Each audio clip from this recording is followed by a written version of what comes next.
And we are live. Good morning, Crypto Warriors, and welcome back to the Gentlemen of Crypto. Today is Monday, May 13th, and I'm your host, Bitcoin Zay, here to bridge the gap between cryptocurrency and the community, Monday through Friday at 10-ish. And we got some great news stories for you today, including the top story, religious leaders debate going to church in the Metaverse. Oh yeah, reports of bleached counterfeit bills crop up across North America. El Salvador launches $360 million Bitcoin treasury monitoring website. And Mark Cuban advocates for CFTC to regulate all crypto ahead of U.S. election. But first, let's take a look at our prices for today. Not a lot of movement, really, over the past few weeks, really because of, like we said before, indecision in the market. But Bitcoin today is at $62,776, up 2.5. Ethereum at $2,962, up 0.8%. Binance Coin at $590, up 0.2%. Solana sitting at 145 is up 0.2%. XRP sitting at 50 cents is up 0.06%. Toncoin at 728 is up 4% today. Dogecoin at 14 is up 3% today. And rounding out the top 10 is Cardano at 44 cents, up 0.6% today. And if you look at the fear and greed index, again, we've said it over and over, that nobody's really doing anything. Everybody's sitting on their hands, sitting in this neutral area here, and no big moves down or up right now. A lot of sideways movement. So if you are getting chopped out right now, then you understand why. It's a lot of sideways movement. Not a lot of of big predictions here lately, because again, like I said, most of the time when the summer is coming, not a lot of stuff going on. So good morning to everybody in the chat. Good morning. Great, beautiful Monday. Hope everybody had a great Mother's Day and celebrated and cooked out and went to church and went shopping or whatever you did with your mothers and grandmothers today. So shout out to you all. Happy Monday, Crypto Work, Wisdom Bars, KB, Tommy Brown, Timothy Grigsby, Patrick Walker, Tech, BK Crypto. What's going on? So let's get into this top story of the day. Religious leaders. Oh man, we about to have church in the metaverse. This is what I'm talking about. And this is not something that is surprising because me and King, we talked about this, I believe on one of the shows, probably back in 2019, maybe. When the metaverse was first starting to get introduced a lot and it was becoming popular, we were saying like somebody's going to have something in the metaverse. We even thought about doing the show in the metaverse, and it was too much at the time. The juice wasn't worth the squeeze. But religious leaders debate going to church in the metaverse, and with the Pope sounding off on AI recently, the discourse surrounding religion and technology has heated up. When the first radio and television trickle into homes the world, religious programming was among the earliest of both new mediums. Now, as the world pivots away from flat 2D screens and frequency-bound audio broadcasts, religious practitioners from around the globe have begun adopting metaverse, Web3, spatial computing, and artificial intelligence technologies as conduits to faith. Hey, whatever gets you closer to Jesus, Allah, whoever you believe in, whatever gets you closer, technology can definitely help.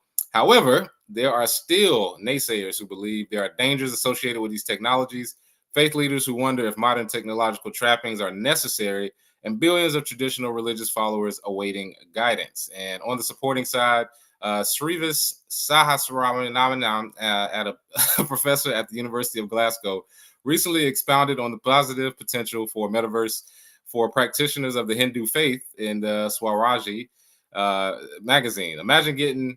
Man, they killed me with these words. Imagine getting Gita Padisha straight from Lord Krishna. No, I'm not talking about being on a sci-fi time machine to take me back in time to the Kurukshetra war. Rather, I am talking about being in my living room, donning the role of Arjuna, seeking answers to my internal battles through Gita Padisha from Lord Krishna's avatar on a Ray-Ban metaglass. I mean, they fucking your boy up with all these words on a Monday morning. Jesus Christ. But a lot of syllables in there. But again, like I said, whoever you pray to, a lot of people are religious. I believe the numbers are between 80 and 85% of people attend a religious service at least once a week. So you can see the melding of religion and technology. And many see the immersive qualities of the metaverse, especially when experienced through virtual reality, as a method to bring them closer to the scriptures and stories surrounding their religions. And This story again, we said that this was going to happen in certain instances, but I'm gonna be honest with you. Growing up, I'm 35 years old, so I'm not too old, but growing up, was in the church heavy. Mom directed the choir. My dad was a minister of music, played the piano, played the organ. Grandmother played the piano and the organ. I mean, everybody in my family, I got ordained bishops. A lot of people. We were in church like 4 days a week, so we were there all the time. And I can't tell you the community that is formed in the church is second to none. I mean, some people have their problems with church. That's cool. I'm talking about when I was a kid, the ability to have a barber at your church, to have somebody that can give you an internship or a job, somebody that could, we actually took gun classes. We had guys that took us shooting to teach us how to shoot guns. Having men's classes where they teach you about different aspects of manhood and respect and love and all this stuff. All of that stuff is great. I mean, we have basketball teams and football teams, and all these things are great as far as community in person. So as much as I love technology, to me, all this does is separate people more and more and more. Of course, I agree with the Zoom calls or the churches that are online, because you do reach a larger crowd. But once we start getting into I'm wearing my Ray-Bans, I'm at church. I mean, yeah, I understand. Some people want to be technological, but it's nothing better than going to a good church and hearing all the aunties with the swinging arms up there singing their ass off. I mean, you get a concert once a week, and you know what? That's in the church that I grew up in. But then you have other churches, other things that you do. The community that's formed there is second to none. So I'm kind of on the fence with a lot of the AI and Web3 integrations as far as going to the church. Now, as far as back end stuff, as far as accepting Bitcoin, I actually got a few churches to accept Bitcoin way back in 2015, 2016. All of that is great. But when we talk about actually attending and going, I don't think you can substitute the actual community that you get, the people that you meet.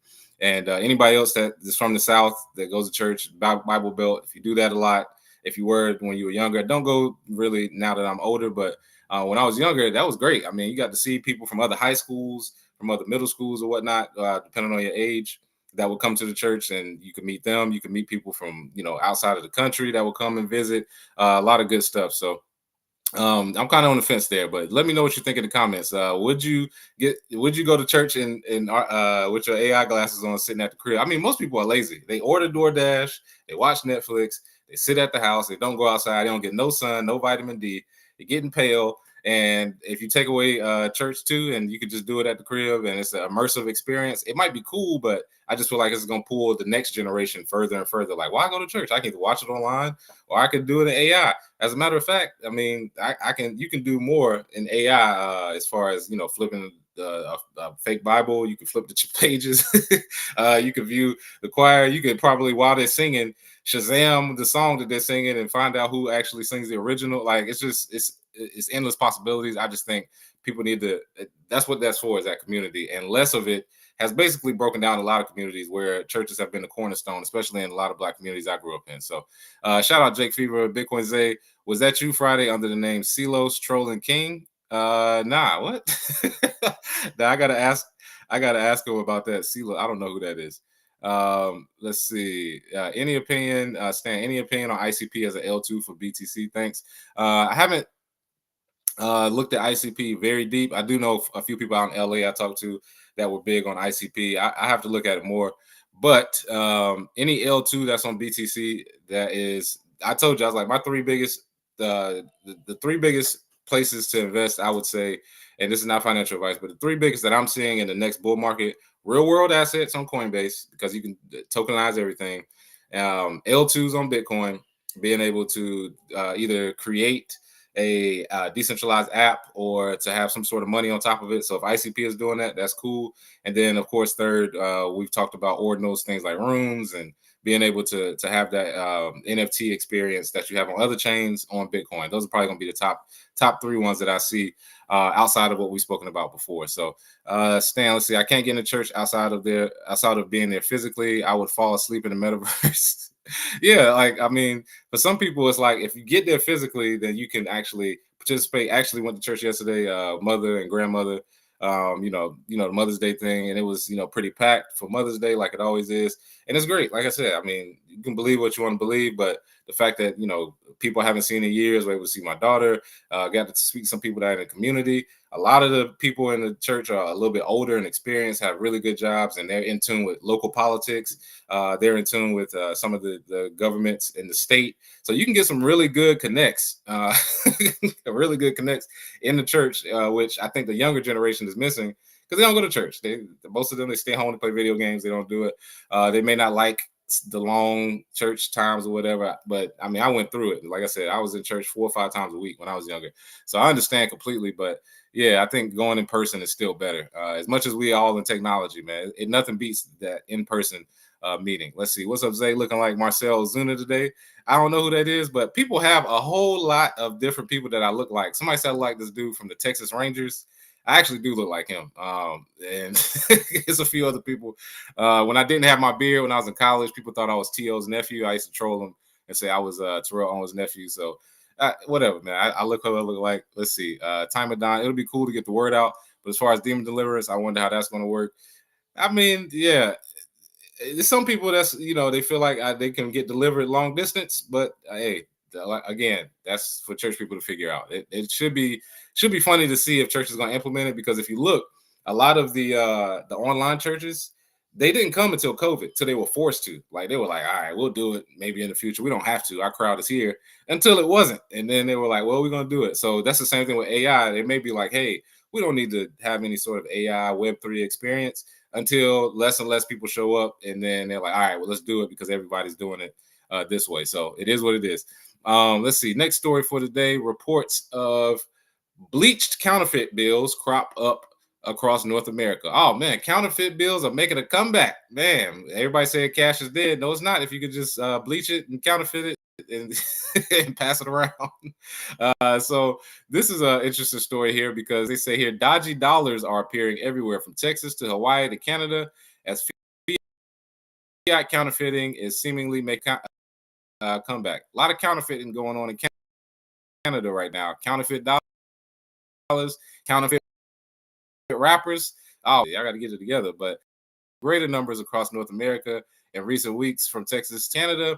On May 8th, police in Brownsville, Texas, have arrested a man accused of manufacturing dollar bills. The 45-year-old has 7 counts of forgery, following numerous police reports from local businesses, including grocery stores, hotels, gas stations, and restaurants, complaining about people paying with counterfeit bills.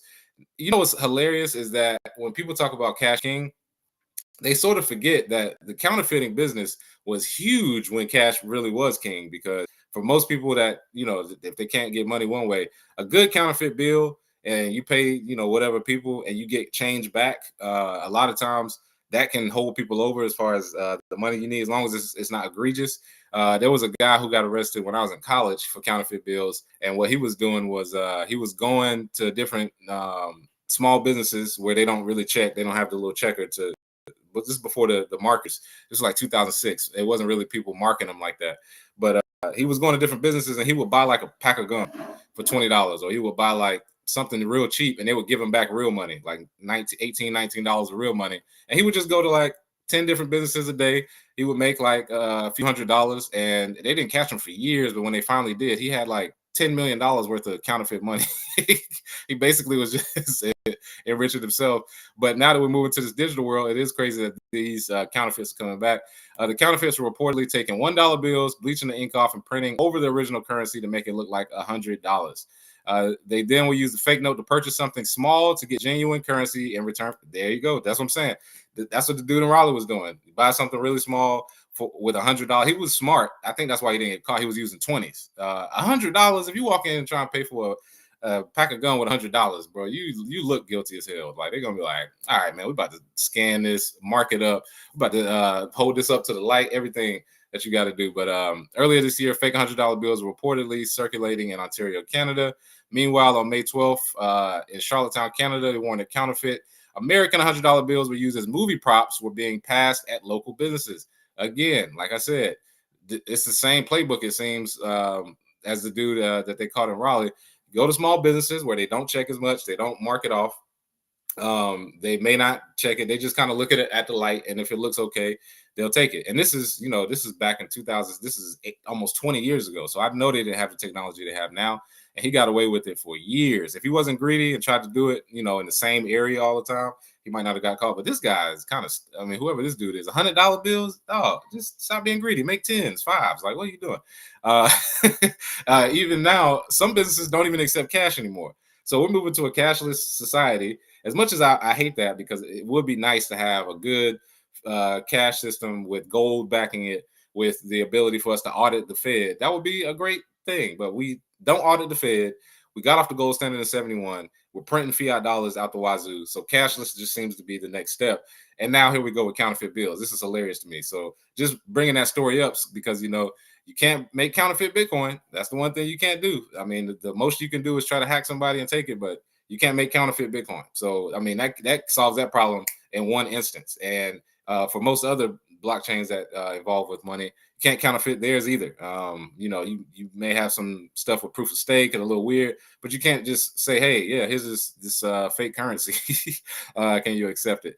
I do wonder, though, just tinfoil hat on, I do wonder if there will be a push for people who see this cashless world coming and they try to sell goods for cash only. If some of them will get caught with counterfeits, or not caught with it, but people will pay with counterfeits, and they'll say, hey, yeah, I got cash and I'm storing it because, you know, if cash goes out of style, I'll be the only one with cash. What if they're flooding the market with counterfeits so that the money you get could likely have counterfeits in it? I'm just maybe thinking too much, but that may be something to sort of keep people from wanting to use actual dollars. So let's look at some of the comments here. Let's see, Stan, how would they pass the plate in the metaverse? Oh, they don't need to. They just put up a QR code. You can pay with Bitcoin, or you can pay with crypto, or you can pay with Cash App. A lot of churches have that now. Cash App, Venmo. It is funny, like the difference between Cash App and Venmo. I went to a friend's church that was mostly white. They took Venmo. Go to the church that's mostly black yesterday, they take Cash App. I don't know. It's whatever church you go to. They can accept some digital payments. PayPal, they got everything. Stripe, Crypto in Focus says GameStop pumped 100%. Meme stocks and meme coins are back. I did see that. I was just looking at it on Twitter. Some of the GME boys that I followed from back when they were pumping before, they're all excited because they're like, it's coming back. Meme coins, meme stocks, they're not coming back. They're just a continuation of the gambling that we've already had. They're just increasing. It's just gambling. Like I said, gambling is a part of human nature. I mean, people have been gambling since the beginning of time. Even if it wasn't with money, people would gamble. Hey, I bet you 20 push-ups that you can't do this. Oh, I bet you whatever, 10 rocks, whatever they used to say, cowrie shells back in the day. People have been gambling since the beginning of time. The quick money is always enticing to people. And the meme coins and the quick pumps, this is what people live for. Ty Madon, yeah, COVID made churches separate the people. A church in Brooklyn made the vaccinated come on Saturdays and the unvaxxed go on Sunday. What? That is egregious. Man, I would have left that church immediately. But again, that's the thing. A lot of people were against, long distance until COVID came, and then they had to. So that's why I said there's nothing like something forcing you into technology to get you there. That's the thing about Bitcoin and crypto. I always tell people is like, you don't have a choice. We're just pulling y'all along until y'all can understand that you don't have a choice. And then at some point, they're going to have to accept it, or they're going to prefer to accept it. So it is what it is. Satoshi Slim, peace and prosperity warriors. Appreciate you. Don B, they don't take my real 20s. Yeah. Some people don't accept cash. Like I saw a grown man crying at the post office in LA when they wouldn't accept his cash to send. He was trying to send stuff back home to Mexico. They wouldn't accept his cash, and he was so confused. They were like, "We don't accept cash anymore." And he was like, "What do you mean? It's money. Like, take it." Nope, don't accept cash. And more people are starting to do that. So get ready for that. And the Cashless Society is pretty much here. El Salvador, our next story, launches $360 million Bitcoin monitoring website. And if you know about El Salvador, one of the big things that they've done is the volcano bonds recently. They have a president, President Bukele, who's young, who's locked up a lot of the criminals, who's trying to get crime out the way. They have the Chivo wallet. Bitcoin is a official currency. They're doing a lot of things here. And next, to adopt Bitcoin as legal tender in 2021, they now hold over 5,700 BTC. And with this story, the Central American nation officially holds $3 million worth of Bitcoin, and they bought 7 Bitcoin worth over 438,000 during the past week, while adding a total of 31 Bitcoin worth 1.94 million over the past 30 days, according to the website. So they are stacking, just like everybody else should be doing right now in retail. This is a country that's stacking, and this is part of the game theory that we talk about. That stacking, and other countries start realizing that, like China right now, about to release their ETFs. and they're doing Bitcoin-backed ETFs where you can get Bitcoin out. It's going to be competitive, and when people start being really, really competitive for Bitcoin after this happening, you're about to see a whole explosion of price. Sometime I believe end of this year or going into next year, definitely. So El Salvador, they're sitting on 57 million of unrealized Bitcoin profit. What do you think is going to happen when a bunch of poor countries are like, hold up, so you mean to tell me we could just use our treasury to buy Bitcoin and that can actually increase the amount of money that we have, and we don't have to do anything, just buy it. You don't have to introduce surplus and and different plans to try and bring more money. You don't have to take loans from the IMF anymore. Imagine the implications of that. The fact that you can say to yourself, over a long enough time scale, we can make the money needed to support ourselves through Bitcoin. What do we need IMF loans for? What do we need the World Bank for? What happens to that infrastructure if that starts crumbling? So, because that's really how they bullied a lot of small countries into taking their loans. Is like, hey, if you don't take this loan, your infrastructure is dead. You're not going to have anything. And then they take it, and then they get a loan they can never really pay off. El Salvador's Bitcoin holdings could represent a significant lifeline for the nation. Popular venture capitalist Tim Draper, shout out Tim Draper, he told Cointelegraph, according to Draper, the country could soon become financially independent and pay off his loans to the IMF if the Bitcoin price reaches $100.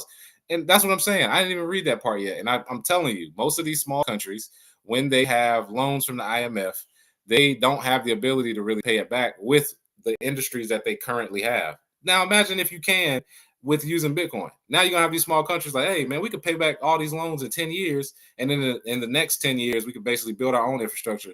I mean, nothing is stopping them from doing that. I think El Salvador is good for showing their treasury. They've made it public. They're showing you, hey, this is how much we have. The US, we have Bitcoin. Russia has Bitcoin. China has Bitcoin. The smaller countries are starting to get into it as far as having it as a treasury. Some countries are still pushing back because they're in the IMF's back pocket. They still want that good old IMF money. But what you got to understand is for the countries that listen now, they can pay off their debt at 100,000. Imagine at a million. Imagine at 10 million, which, that may be 20, 30 years from now. But countries, they usually have 50 and 100-year plans. So this could be a viable option. And shout out to El Salvador for that. A couple more comments. Power of 9, when the shit goes down with USD, where you going to go? El Salvador is too small. Mexico would be a better place. Yeah, I agree. I mean, El Salvador for me is for visiting. My mentor, one of my mentors, Max Kaiser, him and his wife Stacy, they're down there. A few other people that have been in Bitcoin a long time. They're starting to buy houses in El Salvador because they'll give you tax-free property and they give you some incentives for your business. I understand that, but if I had to leave the U.S., the Mexico would probably be better. Shout out to Simon family. They're in Mexico right now and they love it. I mean, I can learn some Spanish in a few months and I can get it popping. And either El Salvador, Mexico, whatever. I do have some friends in South Africa, a few friends in Ghana as well, and Nigeria and Kenya. So that might not be too bad if I had to leave. But yeah, the Caribbean is great. I love Barbados and a few other places I've been. But El Salvador, I think it's great to visit.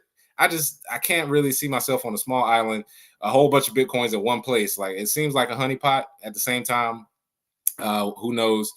They're trying to round them all up at one place at this point. So Zyro says all part of the grand plans done. Nothing happened without global Uncle Sam getting his cut. Yeah, I mean, somebody actually introduced a tax, a built-in tax into Bitcoin transactions, so that every Bitcoin transaction done with U.S. businesses, they would just get a cut of it, sort of like a sales tax, like a VAT tax sort of thing. But they would get rid of capital gains. And again, whenever you come to the table for negotiations, it's all about balance.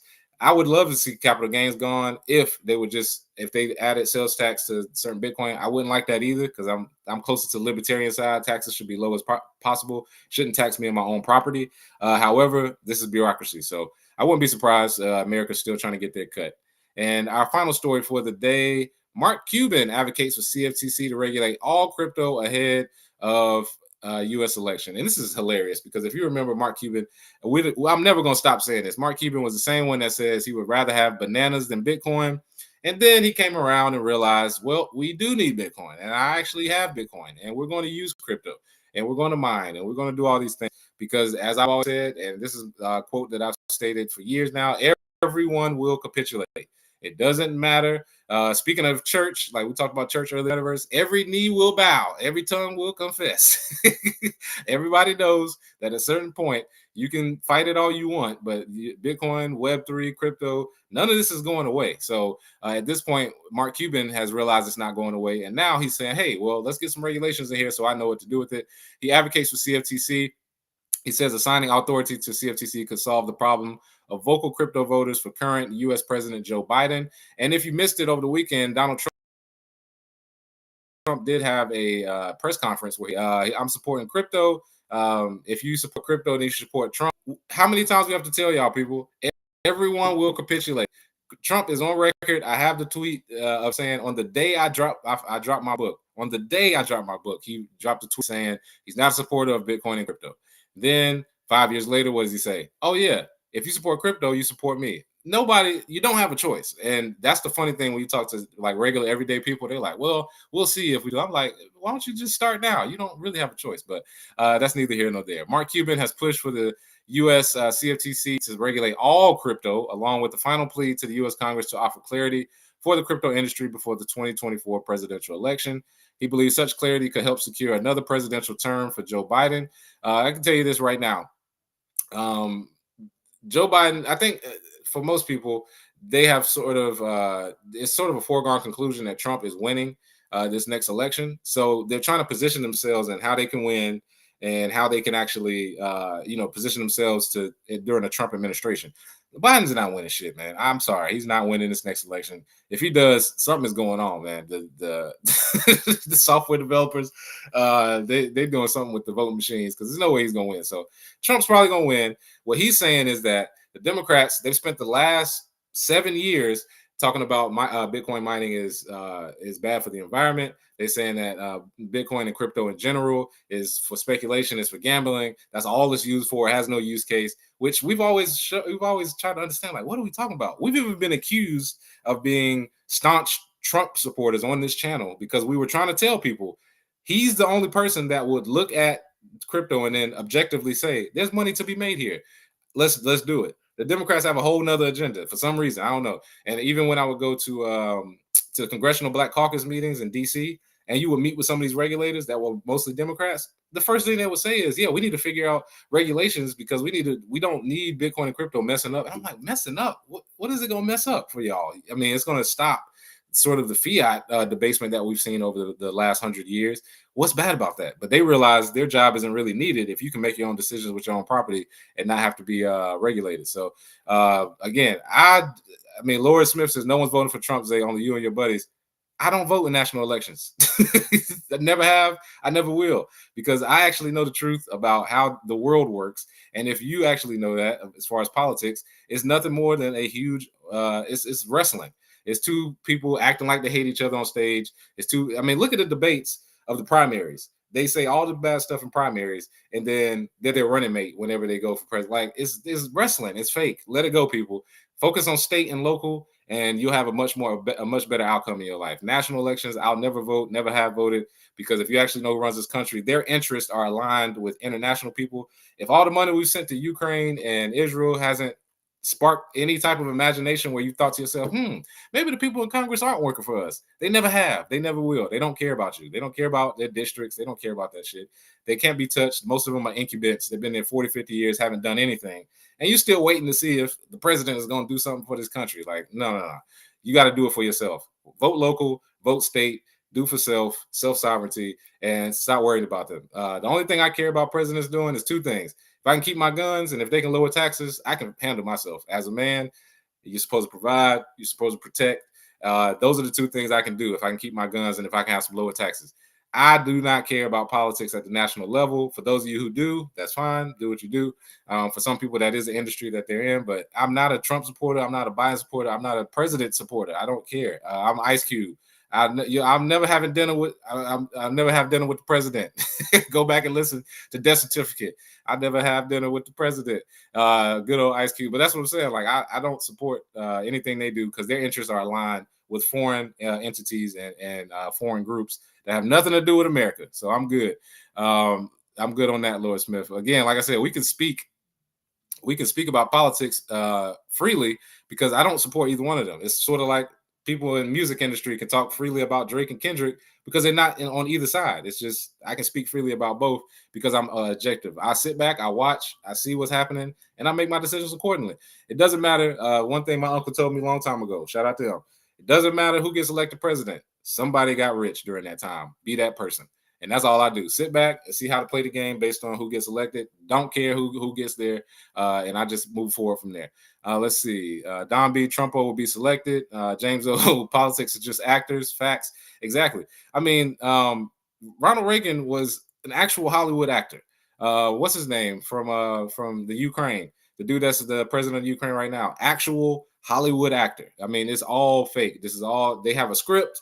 They get on there. They have the things that they're supposed to say. I've yet to see a president in my lifetime really speak from the heart outside of when Trump starts speaking. Everybody's like, "Oh, I can't believe he called such and such ugly," and he said your wife is fat, and he said I don't like this. I'm like, at least he's talking like a regular person. Like that's what regular people speak like. So most other presidents when they talk, it's just. I mean, I'm not saying he's not captured either, but most of it is just a script, and they just say what they got to say.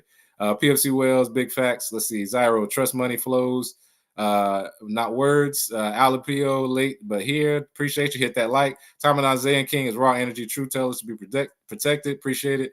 Crypt work. You're right, Zay. Yeah, and that's the thing. If you tell the truth, if you tell the objective truth, the first thing people do, especially people who can't think for themselves, is they put you in a box. They say, okay, well, you must support this. You must be a part of this group. No, nigga, I'm grown as hell. I don't support groups. I don't join groups that I don't support because if they have some sort of ideology that I don't believe in, then what do? You leave the group, or do you say, no, I'm a part of the group. I'm just gonna go along and get what, even if I disagree. No, man, the only group I support is my family. That's the only people I'm disagreeing with and still riding with them. Everybody else, hey, I just take a piece of the thing. I like some of libertarianism, I like some of the Democrat policies, I like some of the Republicans, I like most of the free market capitalism stuff. I like a small amount of the socialist stuff. Like I take pieces of each and I form my own worldview based on that. That's what critical thinking is. They stopped teaching that in school. So some of the people that may be 25 and under, the critical thinking is not their strong point. It's just, you said this, so you must be a part of this group. You bad, or you must be a part of this group. I'm like, what? When did people stop thinking for themselves? Let's see. Ancarino, Laura, actors that we pay. Exactly. Zelensky, that's his name. Zelensky. Yeah, Zelensky has a bunch of videos of him acting. He is a pure actor. That's all he is. But yes, shout out to let's see, Milto. Hey, old Professor Zay, keeping your guns and getting taxes lower, much more likely under Trump. Exactly. That's all I'm saying is that the only two things I care about is that. I don't care who runs, but if my taxes get lower, and if I can keep my guns, I'm good from there. I got my own farm stuff. I can get my own food, protect my whole family. I can do whatever I need to do to make money. I got my own business, running my own stuff. I can do that. I'm fine. And if most people thought that way, they wouldn't be so gung-ho over politics, arguing for 10 hours a day over some. I mean, imagine arguing for 10 hours a day over which wrestler was going to win the next. It's like, nigga, you know it's scripted, right? Like they have an actual script. Let's see, Power of Nine, set of presidential debates. They must power slap. That'd be hilarious. Let's get some power slapping going at some of these debates. I've already said, I was like, instead of war, let's make the president of each country has to have a 12-round boxing match, fight to the death. Whoever dies, they lose. That would stop a lot of the wars because we got a lot of soy boys as presidents. I mean, look at the president of France and President Trudeau in Canada. Like, you think they get in the ring and gonna fight for their country, man? They get their ass stomped out there. They're not really trying to do nothing. They send your kids to die and your family members, and they sit back and watch. But yeah, Mark Cuban, if he wants CFTC to actually regulate, I would prefer them over the SEC because the SEC has shown they cannot be trusted. Gary Gensler sitting on his hands. They got this gray area where they can charge you if they want, if you're library token or if you're XRP or if you're somebody else, they can charge you if they want, but then they can also leave other people, leave them free like the FTX. It's like, come on, man. They've already been captured as well. It's too much coming out. CFTC has been pretty solid. And if they count Bitcoin as a commodity, it's a lot easier to regulate. So I'm with Mark Cuban there. Even though he had bad takes in the past, it's all good. I accept everybody. Everybody gets Bitcoin when they get it, and we come on into the family. And then once you are in there, once you're in the Bitcoin and crypto family, you understand from there. If you vote for the money, if you're going for the money, it doesn't matter who the president is. I don't care about all the other stuff. Whoever is supporting Bitcoin and crypto, that's who would have my vote if I voted in national elections. So That's probably what most people should think. Let's see. Satoshi Slims, Trump will let you keep your guns, but is he going to lower taxes though? Real question. Part of my ignorance. Will he lower taxes? It depends. I think, just traditionally speaking, Republicans have lowered taxes for groups, for the higher groups as far as income, because what they understand is that if you lower their taxes, they're more likely to invest into the stock market, which increases the values of stocks and of different commodities, things of that nature, which makes the market look like it's better. So that's usually what happens. But will he? Will he? I don't know. That's what I'm saying. If I voted in the election, that's the only thing I would ask them was those two things: can I keep my guns, and can you lower the taxes and get rid of? I mean, because honestly, if we want to go to that discussion, we should be getting rid of a lot of the taxation that's there, but at least lower it enough where inflation won't bite you in the ass. So. Let's see. Go read, watch Animal Farm by, Animal Farm in 1984 is like two of the most important books you should be reading right now. And Laura Smith, For the Rich. Yeah, that's the thing though.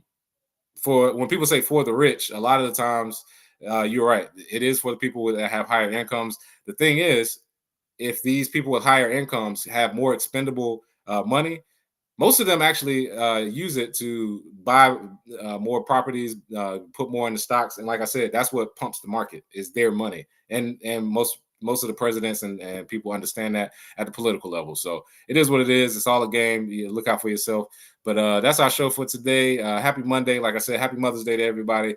I hope you had a good one this weekend. And we're going to have a great week this week. Should be some fireworks. Solar flares are smacking us right now. We got GME pumping today. We got a bunch of stuff going on this week and next. So shout out to everybody this week and have a great Monday. Cheers.